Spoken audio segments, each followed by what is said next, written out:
नमस्कार, ये आकाशवाणी शिमला है। अब आप राकेश शर्मा से प्रादेशिक समाचार सुनिए। संविधान निर्माता डॉक्टर भीमराव अंबेडकर की जयंती को भाजपा सामाजिक न्याय अभियान के रूप में मना रही है। इस उपलक्ष्य में कई कार्यक्रमों का आयोजन किया जा रहा है।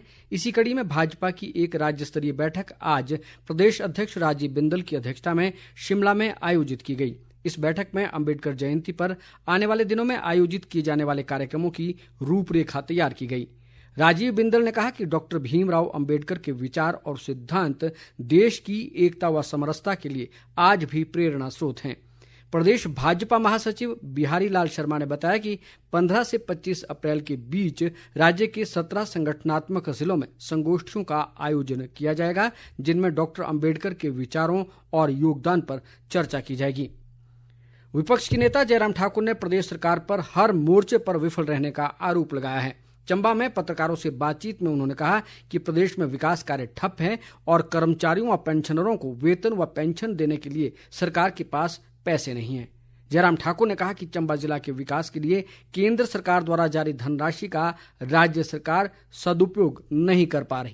कांग्रेस पार्टी का 2.5 साल का कार्यकाल पूरा हो गया है, चारों तरफ निराशा, और खासतौर से अगर मैं चंबा जिला जो एक एस्पिरेशनल डिस्ट्रिक्ट है उसकी तो बिल्कुल पूरी तरह से अनदेखी है। केंद्र की ओर से जो मदद प्रदेश सरकार को दी जा रही है प्रदेश के विकास के लिए और विशेष तौर से चंबा के विकास के लिए, उसका उपयोग ठीक प्रकार से नहीं हो पा रहा है। काम सब बंद पड़े हैं। न मुख्यमंत्री का ध्यान है यहाँ पर, न कांग्रेस पार्टी के अन्य नेताओं का। और इस बात को लेकर के मैं ये भी जरूर कहना चाहूंगा कि हिमाचल प्रदेश की सभी जगह की स्थिति ऐसी है कि पिछले 2.5 साल के कार्यकाल में जब से कांग्रेस की सरकार बनी, विकास कार्य को पूर्ण विराम लगा। हिमाचल कई वर्ष पीछे चला। आज कर्मचारियों को सैलरी देने के लिए पैसे नहीं है, पेंशनर्स को पेंशन देने के लिए पैसा नहीं है। सत्ता हासिल कर ली झूठ बोल करके कांग्रेस ने।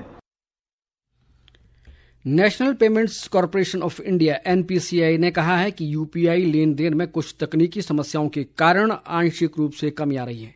सोशल मीडिया पोस्ट में NPCI ने कहा कि वे सुचारू डिजिटल लेन देन सुनिश्चित करने के लिए समस्याओं को हल करने के लिए काम कर रहे हैं। कुल्लू बंजार आनी राष्ट्रीय राजमार्ग पर बंजार के समीप मंगलौर पुल बीती रात टूट गया। ये घटना उस समय हुई जब इस पुल के ऊपर से एक भारी वाहन गुजर रहा था। इस घटना के बाद कुल्लू जिला प्रशासन द्वारा बंजार घाटी जाने वाले लोगों की सुविधा के लिए वैकल्पिक रास्ते की व्यवस्था की जा रही है। उपायुक्त तोरुल S रवीश ने बताया कि फिलहाल नदी के ऊपर से पैदल निकलने का रास्ता बना दिया गया है और वाहनों को निकालने के लिए भी रास्ता बनाया जा रहा है, जिसके लिए मशीनरी लगा दी गई है। उन्होंने कहा कि शाम तक छोटे वाहनों को निकालने के लिए रास्ता बनकर तैयार हो जाएगा। उपायुक्त ने कहा कि ये पुल काफी पुराना था और जल्द ही इस स्थान पर लोहे का पुल लगाकर मार्ग को वाहनों के लिए खोला जाएगा।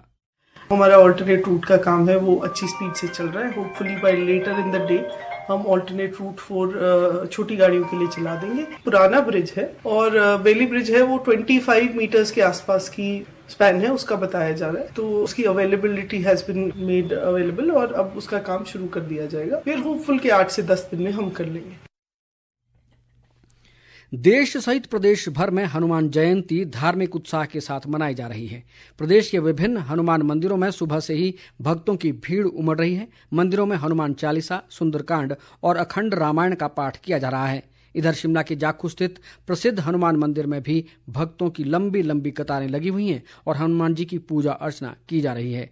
राज्यपाल शिव प्रताप शुक्ल ने भी आज जाखू मंदिर में शीश नवाया।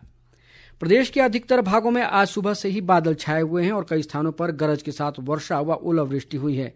ऊपरी क्षेत्रों में ओलावृष्टि होने से फलदार पौधों को नुकसान पहुंचा है। हालांकि मौसम में आए इस बदलाव से दिन के समय लोगों को गर्मी से कुछ राहत मिली है। मौसम विभाग ने अगले 24 घंटों के दौरान अनेक स्थानों पर वर्षा व ओलावृष्टि सहित ऊंची चोटियों पर हल्के हिमपात की संभावना जताई है। इसके साथ ही समाचार बुलेटिन समाप्त हुआ। हमारा अगला बुलेटिन आप सुन सकते हैं शाम 6 बजे। नमस्कार।